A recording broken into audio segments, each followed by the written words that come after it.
별, 황순원. 동네 애들과 노는 아이를 한 동네 과수노파가 보고 같이 저자에라도 다녀오는 듯한 젊은 여인에게 무심코 자 동복누이가 꼭 죽은 자 오만이 닮았디 왜? 한 말을 얼김에 듣자 아이는 동무들과 놀던 것도 잊어버리고 일어섰다. 아이는 얼핏 누이의 얼굴을 생각해내려 하였으나 암만 해도 떠오르지 않았다. 집으로 뛰면서 아이는 저도 모르게 오마니 오마니 수없이 외웠다. 집들에서 이복 동생을 업고 있는 누이를 발견하고 달려가 얼굴부터 들여다보았다. 너무나 엷은 입술이 지나치게 큰데 비겨 눈은 짭짤하니 작고 그 눈이 또 늘 몽롱이 흐려있는 누이의 얼굴. 9살 난 아이의 눈은 벌써 누이의 그런 얼굴 속에서 기억에는 없으나 마음속으로 그렇게 그려오던 돌아간 어머니의 모습을 더듬으며 떨리는 속으로 찬찬히 누이를 바라보았다. 참으로 오만이는 이 누이의 얼굴과 같았을까? 그러나 제법 어른처럼 갓난 이복 동생을 업고 있던 11살 잡이 누이는 전에 없이 별나게 자기를 자세히 들여다보는 동복 남동생에게 마치 어머니다운 애정이 끓어오르기나 한 듯이 미소를 지어 보였을 때 아이는 누이의 지나치게 큰 잎새로 드러난 검은 잇몸을 바라보며 누이에게서 돌아간 어머니의 그림자를 찾던 마음은 온전히 사라지고 어머니가 누이처럼 미워서는 안 된다고 머리를 옆으로 저었다. 우리 오만이는 지금 눈앞에 있는 누이로서는 흉내도 못 내게끔 무척 예뻤으리라. 그냥 남동생이 귀엽다는 듯이 미소를 짓고 있는 누이에게 아이는 처음으로 눈을 흘기며 무서운 상을 해 보였다. 미운 누이의 얼굴이 놀라 한층 밉게 찌그러질 만큼. 생각다 못해 종래 아이는 누이가 꼭 어머니 같다고 한 동네 과수노파를 찾아 자기 집에서 왼편 쪽으로 마주난 골목 막다른 집으로 갔다. 마침 노파는 새로 지은 조고리 동정에 인두질을 하고 있었다. 늘 남에게 삭바느질을 시켜 말쑥한 옷만 입고 다녀 동네에서 이름난 과수 노파가 제 손으로 인두질을 하다니 웬일일까. 그러나 아이를 보자 과수 노파는 아이보다도 더 의아스러운 듯한 눈치를 하면서 인두를 화로에 꽂는다. 아이는 곧 노파에게 아니 우리 오마니하고 우리 뉘하고 같이 생겼단 말은 거짓말이디요 했다. 노파는 더욱 수상하다는 듯이 아이를 바라보다가 그러나 남의 일에는 흥미 없다는 얼굴로 왜 닮았디? 했다. 아이는 떨리는 입술로 다시 아니 우리 오마니 입하고 뉘 입하고 다르게 생기디 않았시오? 하고 열심히 물었다. 노파는 이번에는 화로에 꽂았던 인두를 뽑아 자기 입술 가까이 갖다 대어 보고 나서 반만큼 세운 왼쪽 무릎 치마에 문대고는 일감을 잡으며 그저 그러고 보면 다른 것 같기도 하군 했다. 아이는 인두질하는 과수노파의 손 가까이로 다가서며 퍼뜩 과수노파의 손이 나이보다는 젊고 고와 보인다는 생각을 하면서 우리 오마니 님 몸은 우리 뉘 님 몸처럼 검지 않고 이뻤디요 했다. 과수노파는 아이가 가까이 다가와 어둡다는 듯이 갑자기 인두든 손으로 아이를 물러나라고 손짓하고 나서 한결같이 흥없이 그랜 했다. 그러나 아이만은 여기서 만족하여 과수노파의 집을 나서 그 다름으로 자기 집까지 뛰어오면서 그러면 그렇지 우리 오마니가 뉘처럼 미워야 될 말이냐고 속으로 수없이 되뇌었다. 안뜰에 들어서자 누이가 안 보임을 다행으로 여기며 방 안으로 들어갔다. 그리고 책상 앞으로 가 가방 속에서 산수책을 꺼내다가 그 속에서 인형을 발견하고 주춤 손을 거두었다. 누이가 비단색 헝겊을 모아 만들어준 낭자를 튼 예쁜 각시 인형이었다. 그리고 아이가 언제나 가방 속에 넣어 가지고 다니는 인형이었다. 과목은 요일에 따라 바뀌었으나 항상 가방 속에 이 인형만은 변함없이 들어있었다. 아이는 인형을 꺼내 들었다. 그러나 지금 아이는 이 인형의 여태까지 그렇게 예쁘던 얼굴이 누이의 얼굴처럼 미워짐을 어쩔 수 없었다. 곧 아이는 인형을 내다 버려야 한다는 걸 느꼈다. 그걸 품고 밖으로 나섰다. 저녁 그늘이 내린 과수노파가 사는 골목을 얼마 들어가다 아이는 주위에 사람 없는 것을 살피고 나서 주머니에서 칼을 꺼냈다. 칼 끝으로 땅을 파가지고 거기에다 품속에 인형을 묻었다. 그러고는 그곳을 떠났다. 인형인가 누이인가 분간 못할 서로 얽힌 손들이 매달리는 것 같음을 아이는 느꼈다. 그러나 아이는 어머니와 다른 그 손들을 쉽사리 뿌리칠 수 있었다. 골목을 다 나온 곳에서 달구지를 벗은 당나귀가 아이의 아랫도리를 찼다. 아이는 굴러 나가 동그라졌다. 분하다. 일어난 아이는 당나귀 고삐를 쥐고 달구지 채로 해서 당나귀 등에 올라탔다. 당나귀가 제 꼬리를 물려는 듯이 돌다가 날뛰기 시작했다. 아이는 그럼 우리 오마니가 뉘처럼 생겼단 말이가? 뉘처럼 생겼단 말이가? 하고 당나귀가 알아듣는 것처럼 소리를 질렀다. 당나귀가 더 날뛰었다. 아이의 뉘처럼 생겼단 말이가 하는 소리가 더 커갔다.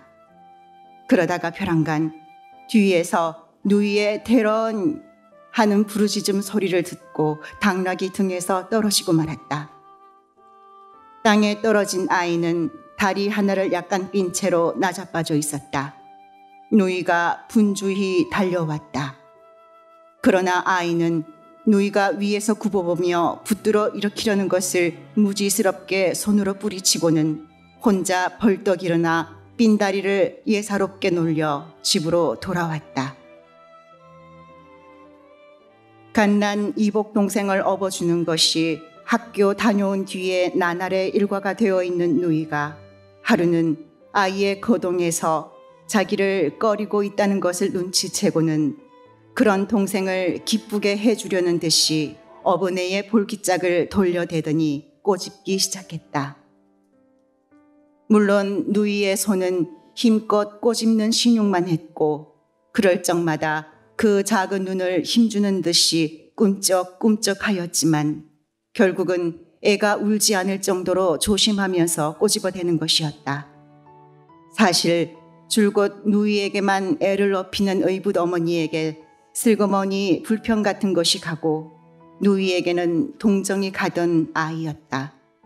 그러나 이날 아이는 자기가 기껍게나 해주려는 듯이 이복 동생의 볼기짝을 힘껏 꼬집는 신용을 하는 누이에게 재미있다는 생각이 일기는커녕 도리어 밉고 실눈을 꿈쩍일 적마다 흉하게만 여겨졌다. 아이는 문득 누이를 혼내어 줄 개교가 생각났다. 그는 날렵하게 달려가 이복 동생의 볼기짝을 진짜로 꼬집어댔다. 그리고 업힌 애가 울음을 터뜨리는 걸 보고야 꼬집기를 멈추고 골목으로 뛰어가 숨었다. 이제 의붓 어머니가 달려나와 왜 애를 그렇게 갑자기 울리느냐고 누이를 꾸짖으리라. 아이는 골목에서 몰래 의붓 어머니가 나오기만 기다렸다. 사실 곧 의붓 어머니는 나왔다. 그리고 또 또 어김없이 누이를 내려다보면서 엘 왜 그렇게 갑자기 울리니? 했다. 아이는 재미나 하는 장난스러운 미소를 떠올렸다. 그러나 다음 순간 아이는 누이의 대답이 어떨까 하는 생각이 들면서 이번에는 저도 모르게 미소가 그치고 귀가 기울어졌다. 그렇게 자기들에게 몹쓸게 굴지는 않았다고 생각되면서도 어딘가 어렵고 두렵게만 여겨지는 의붓 어머니에게 겁난 누이가 그만 자기가 꼬집었다고, 그래서 운다고 바로 이러기나 하면 어쩌나. 그러나 누이는 의붓 어머니가 어렵고 힘들고 두렵게 생각되지도 않는지 대담스럽게 고개를 들고 아마 내 등을 빨다가 울센 배가 고파 그런가 봐요. 하지 않는가. 이 기묘한 거짓말을 잘도 둘러댄다. 그러나 지금 대담하게 의붓 어머니에게 거짓말을 하여 자기를 감싸주는 누이에게서 어머니의 애정 같은 것이 풍기어 오는 듯함을 느끼자 아이는 우리 어머니가 누이 같지는 않았다고 속으로 부르짖으며 숨었던 골목에서 나와 의붓 어머니에게로 걸어갔다.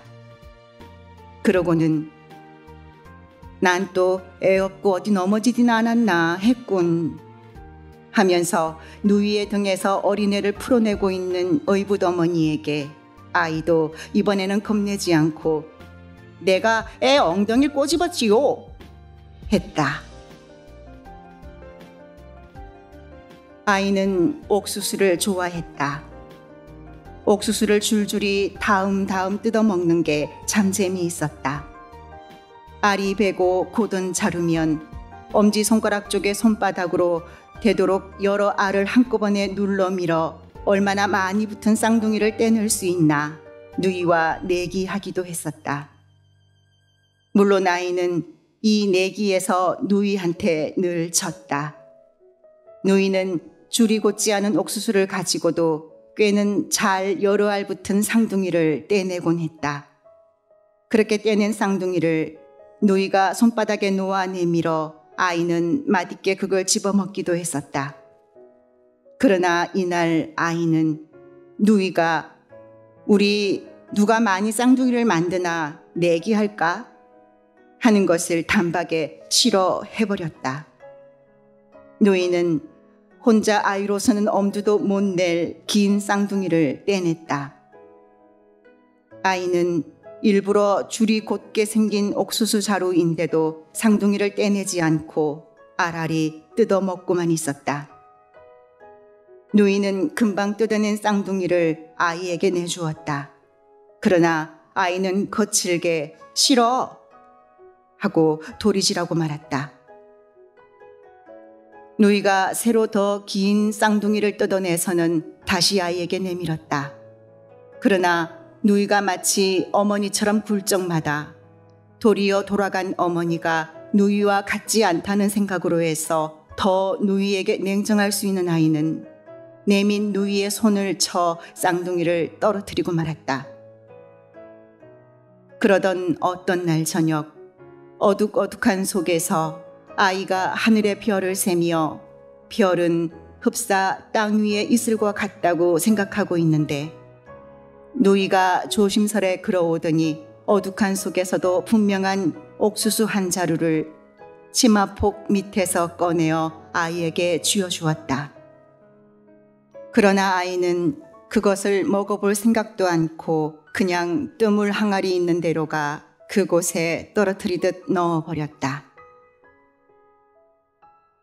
아이는 또 땅바닥에 갖가지 지도 같은 금을 그으며 놀기를 잘했다. 바다를 모르는 아이는 바다 아닌 대동강을 여러 개 그리고 산으로는 모란봉을 몇 개 그리곤 했다. 그러다가 동무가 있으면 땅 따먹기도 했다. 상대편의 말을 마치고 뼘을 재어 구름이 피어오르는 듯한 땅과 무성한 나무 같은 땅을 만드는 게 재미있었다. 그날도 아이는 옆집애와 길가에서 땅 따먹기를 하고 있었다. 옆집애의 땅한테 아이의 땅이 거의 잠식당하고 있었다. 한쪽 끔에 붙어 꼭 반달처럼 생긴 땅과 거기에 붙은 한 뼘 남짓한 땅이 남았을 뿐이었다. 그것마저 옆집 애가 새로 말을 마치고 한 뼘 재먹은 뒤에는 반달에 붙은 땅이 또 줄었다. 이번에는 아이가 칠 차례였다. 옆집 애가 말을 놓았다. 그것은 아이의 반달 땅 끝에서 한껏 먼 곳이었다. 그러나 아이는 기어코 반달 끝에다 자기의 말을 놓았다. 옆집에는 아이의 반달 땅에 달린 다른 나머지 땅에서가 자기의 말이 제일 가까운데 왜 하필 반달 끝에서 치려는지 이상히 여기는 눈치였다.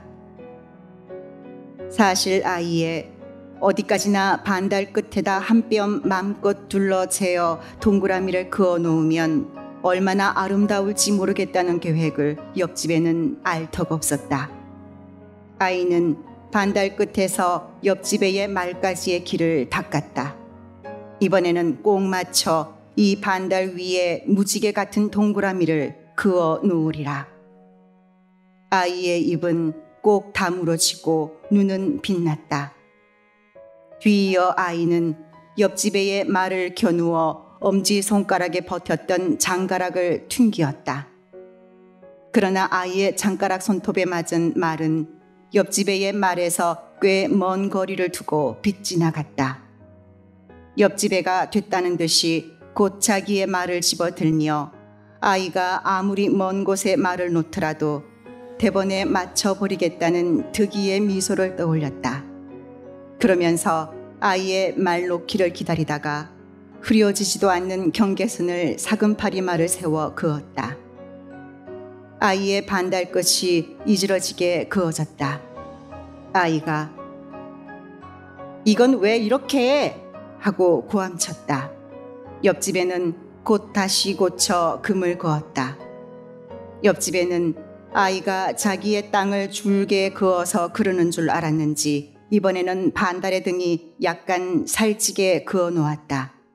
아이는 그래도 "그것도 아냐!" 했다. 그러는데 어느새 왔는지 누이가 등 뒤에서 옆집의 말을 빼앗아서는 동생을 도와 반달의 배가 부르게 긋기 시작했다. 그러나 아이는 누이가 채 다 긋기도 전에 손바닥으로 막 지워버리면서 "이건 더 아냐! 이건 더 아냐!" 하고 소리 질렀다. 하루는 아이가 뜰 안에서 혼자 땅바닥에다 지도 같은 금을 그으며 놀고 있는데 바깥에서 누이가 뒷집 계집애와 싸우는 소리가 들려 마침 아내 어른들이 듣지 못하고 있는 것을 다행으로 열린 대문새로 내다보았다.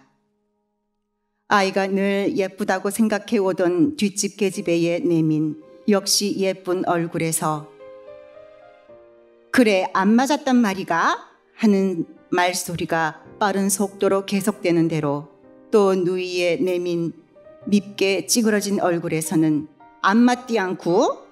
하는 소리가 같은 속도로 계속되고 있었다.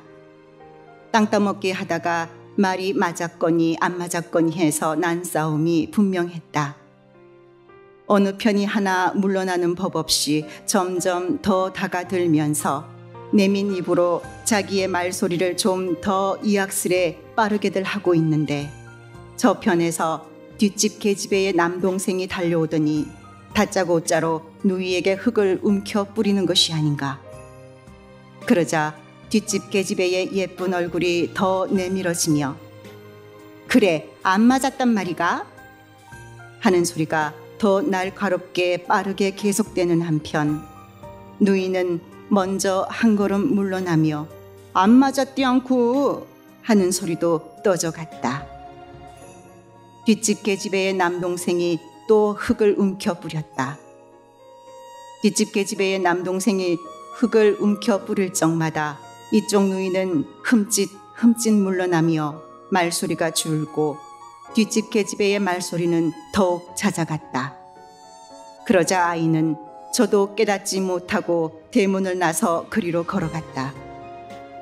아이를 보자 뒷집 계집애의 남동생이 우선 흙 뿌리기를 멈추고, 다음 뒷집 계집애가 다가오기를 멈추고, 다음에 계집애의 말소리가 늦추어지고, 다음에 누이의 뒷걸음치던 걸음을 멈추었다. 그리고 누이는 뒷집 계집애의 남동생처럼 자기의 남동생도 역성을 들러오는 것으로만 안 모양이어서 차차 기운을 내어 다가 나서며 안 맞디 않고 하는 소리를 점점 빠르게 회복하고 있었다. 거기 따라 뒷집 계집애는 도로 물러나며 점차 그래 안 맞았단 말이가 하는 소리를 늦추고 있고, 뒷집 계집애의 남동생도 한옆으로 아이를 피하고 있었다.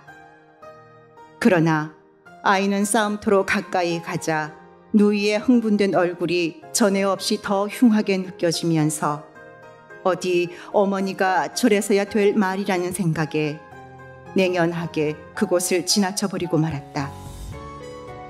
그리고 등 뒤로 도로 빨라가는 뒷집 계집애의 말소리와 급작스레 떠가는 누이의 말소리를 들으면서도 아이는 누이보다 예쁜 뒷집 계집애가 싸움에 이긴 게 옳다고 생각하며 저만큼 골목 어귀에서 여물을 먹고 있는 당나귀에게로 걸어갔다.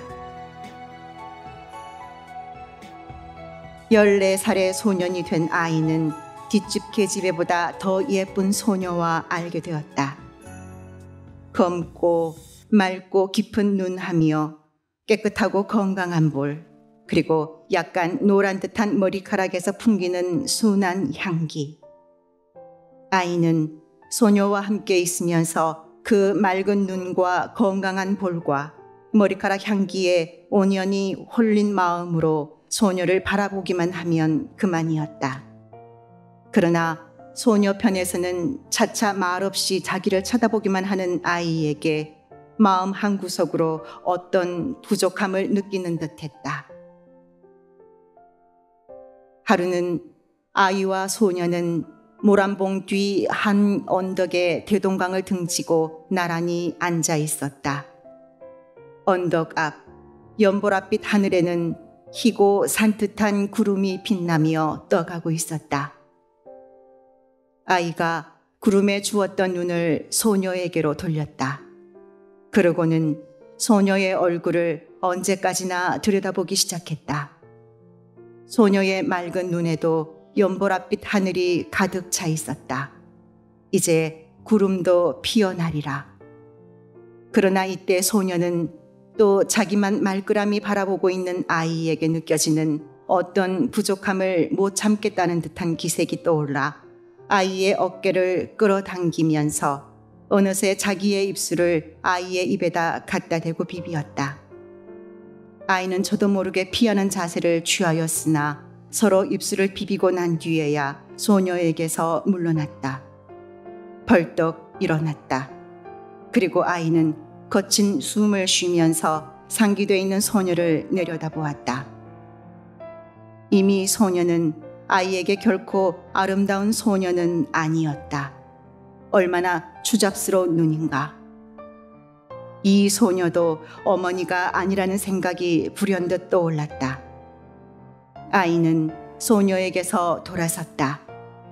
소녀는 실망과 멸시로 찬 아이의 기색을 느끼며 아이를 붙들려 했으나 아이는 쉽게 소녀를 뿌리치고 무성한 여름 언덕길을 뛰어 내려가기 시작하였다. 하늘에 별이 별나게 많은 젖가을 밤이었다. 아이는 전에 땅 위에 이슬같이만 느껴지던 별이 오늘 밤엔 그 어느 하나가 꼭 어머니일 것 같다는 생각이 들어 수많은 별을 뒤지고 있었다. 그러나 아이는 곧 안에서 누구를 꾸짖는 듯한 아버지의 음성에 정신을 깨치고 말았다. 아이는 다시 하늘로 눈을 부었다가 다시는 어느 별 하나가 어머니라는 환상을 붙들 수는 없었다. 아쉬웠다. 다시 아버지의 누구를 꾸짖는 듯한 음성이 들려나왔다. 아이는 아쉬운 마음으로 아버지의 음성이 들려오는 장 가까이로 갔다. 안에서는 아버지가 두 번 다시 그런 눈치만 뱉단 봐라. 죽여버리고 말 테니. 꼭대기 피도 안 마른 년이 누굴 망신시키려고. 하는 품이 누이 때문에 여간 노한 게 아닌 것 같았다. 좀한 일에는 노하는 일이 없는 아버지가 이렇도록 노하면은 심상치 않은 일이 일어났음에 틀림없었다. 의붓어머니의 조심스러운 음성으로 좌우간 급현 집안을 알아보시구래 하는 말이 들려나왔다. 이어서 여전히 아버지의 알아보긴 쥐뿔을 알아봐 하는 노기찬 음성이 뒤따랐다. 이번엔 누이의 나적이 떨리는 음성이 한번 동무의 오라비야요 했다. 이젠 학교도 그만둬라 하는 아버지의 고함에 누이 아닌 아이가 등골이 서늘해짐을 느꼈다. 그러면서 얼마 전에 누이가 호리호리한 키에 흰 얼굴을 한 청년과 가수 노파가 살고 있는 골목 안에 마주 서 있는 것을 본 일이 생각났다. 그때 누이는 청년이 한반 동무의 오빠인데 심부름을 왔다고 변명하듯 말했고, 아이는 아이대로 그저 모른 채 하고 있었으나 속으로는 누이 같은 여자와 좋아하는 청년의 마음을 정말 모르겠다고 생각했다. 그 청년과 누이가 만나는 것을 집안에서도 알았음에 틀림없었다. 지금 안에서 의붓 어머니의 낮으나 힘이 든 음성으로 얜 또 웬 성냥 장난이가? 하는 것만은 이제는 유치원에 다니게 된 이복 동생을 꾸짖는 소리리라. 요사이 차차 의붓 어머니가 어렵고 두렵기만 한 게 아니고 진정으로 자기네를 골고루 위해주고 있다는 것을 깨닫게 된 아이는 동복인 누이의 일로 의붓 어머니를 걱정시키는 것이 아버지에게보다 더 안 됐다고 생각됐다. 다시 의붓 어머니의 조심성 있고 은근한 음성으로 너도 생각이 있겠디만 이제 내게 잘못이라도 생기면 땅속에 있는 너희 어머니한테 어떻게 내가 낯을 들겠니? 자, 이젠 네 방으로 건너가라. 하매 아이는 이번에는 의붓 어머니의 애정의 얼굴이 달아오르면서 정말 누이가 돌아간 어머니에게까지 들추어내게 하는 일을 저질렀다는 것이 용서가 안 되고 절로 주먹이 쥐어졌다. 어디서 스며오듯 누이의 흐느끼는 소리가 들려왔다. 두 번 다시 그런 일만 있어봐라. 소매로 묶어서 강물에 집어넣고 말디 않나. 하는 아버지의 약간 노염은 풀렸으나 아직 음한 음성에 아이는 이번에는 또 밤바람과 함께 온몸을 한번 부르르 떨었다. 꽤 쌀쌀한 어떤 날 밤이었다. 의붓 어머니가 아버지에게 액을 하다시피 하여 학교만은 그냥 다니게 된 누이 보고 아이가 우리 산보가 했다. 누이는 먼저 뜻하지 않았던 일에 놀란 듯 흐린 눈을 크게 떠 보이고 나서 곧 아이를 따라 나섰다. 밖엔 조각달이 달려 있었다. 그리고 수많은 별들이 빛나고 있었다. 싸늘한 바람이 불어왔다. 바람이 불어올 적마다 별들은 빛난다기보다 떨고 있는 것만 같았다. 아이는 앞서 대동강 쪽으로 난 길로 접어들었다. 누이는 그저 아이를 따랐다. 어둑한 속에서도 이제 누이를 놀래어 주리라는 계교 때문에 아이의 얼굴은 미소가 떠올라 있었다. 강둑을 거슬러 오르니까 더 서늘어웠다. 전에 없이 남동생이 자기를 밖으로 이끌어낸 것을 의아하게 여기는 눈치로 그러나 즐거운 듯이 누이가 아이에게 춥디 않니? 했다. 아이는 거칠게 머리를 옆으로 저었다. 젖고 나서 어둠으로 해서 누이가 자기의 머리 저음을 분간치 못했으리라 깨달았으나 아이는 그냥 잠잠고 말았다. 누이가 돌연 혼잣말처럼 사실 나 혼자였다면 벌써 죽고 말았소. 죽고 말디 않고 삶은 뭘 하누. 그래도 네가 있어 그렇디. 둘이 있다 하나가 죽으면 남는 게 더 불쌍한 것 같아서 난 정말 그래.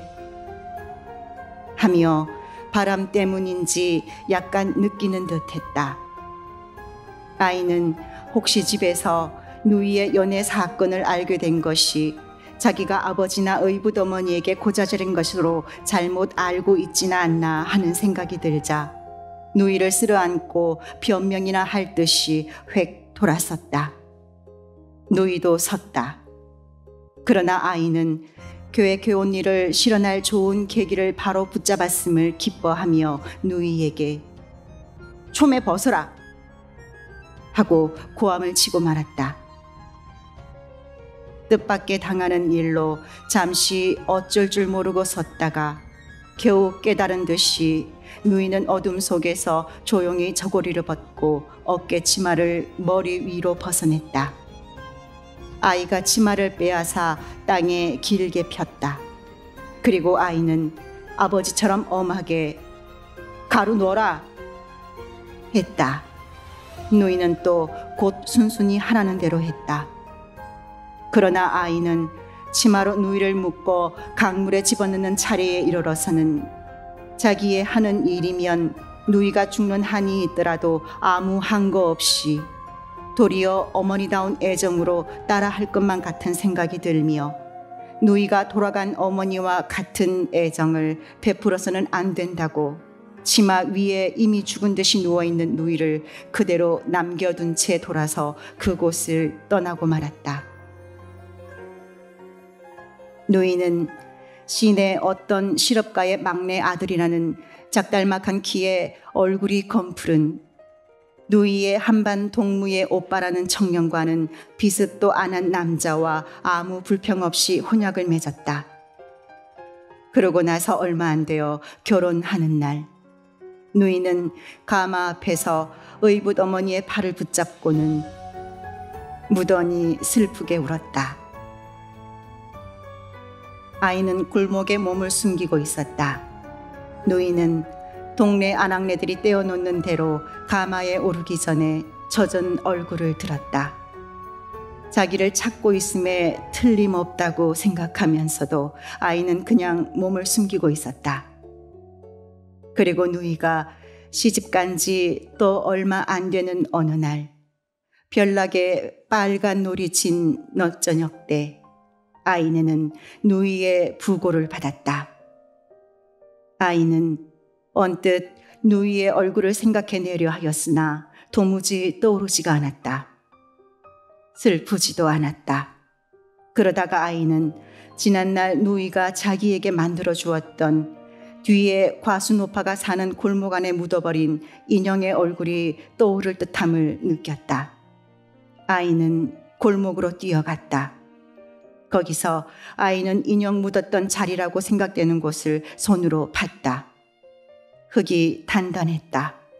손가락을 세워 힘껏 파댔다. 없었다. 짐작되는 곳을 또 파보았으나 없었다. 벌써 썩어 흙과 분간치 못하게 된 지가 오래리라. 도로 골목을 나오는데 전처럼 당나귀가 메어 있는 게 눈에 띄었다. 그러나 전처럼 당나귀가 아이를 차지는 않았다. 아이는 달구지체에 올라서지도 않고 전보다 쉽사리 당나귀 등에 올라탔다. 당나귀가 전처럼 제 꼬리를 물려는 듯이 돌다가 날뛰기 시작했다.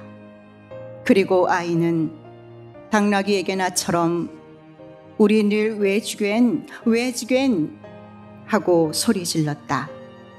당나귀가 더 날뛰었다. 당나귀가 더 날뛸수록 아이는 왜 죽겐 하는 지름소리가 더 커갔다. 그러다가 아이는 문득 골목 밖에서 누이의 대런 하는 부르짖음을 들은 것으로 착각하면서 불어 당나귀 등에서 떨어져 굴렀다. 이번에는 어느 쪽 다리도 삐지 않았다. 그러나 아이의 눈에는 그제야 눈물이 괴었다. 어느새 어두워지는 하늘에 별이 돋아났다가 눈물 괴인 아이의 눈에 내려왔다. 아이는 지금 자기의 오른쪽 눈에 내려온 별이 돌아간 어머니라고 느끼면서 그럼 왼쪽 눈에 내려온 별은 죽은 누이가 아니냐는 생각에 미치자 아무래도 누이는 어머니와 같은 아름다운 별이 되어서는 안 된다고 머리를 옆으로 저으며 눈을 감아 눈 속의 별을 내몰았다.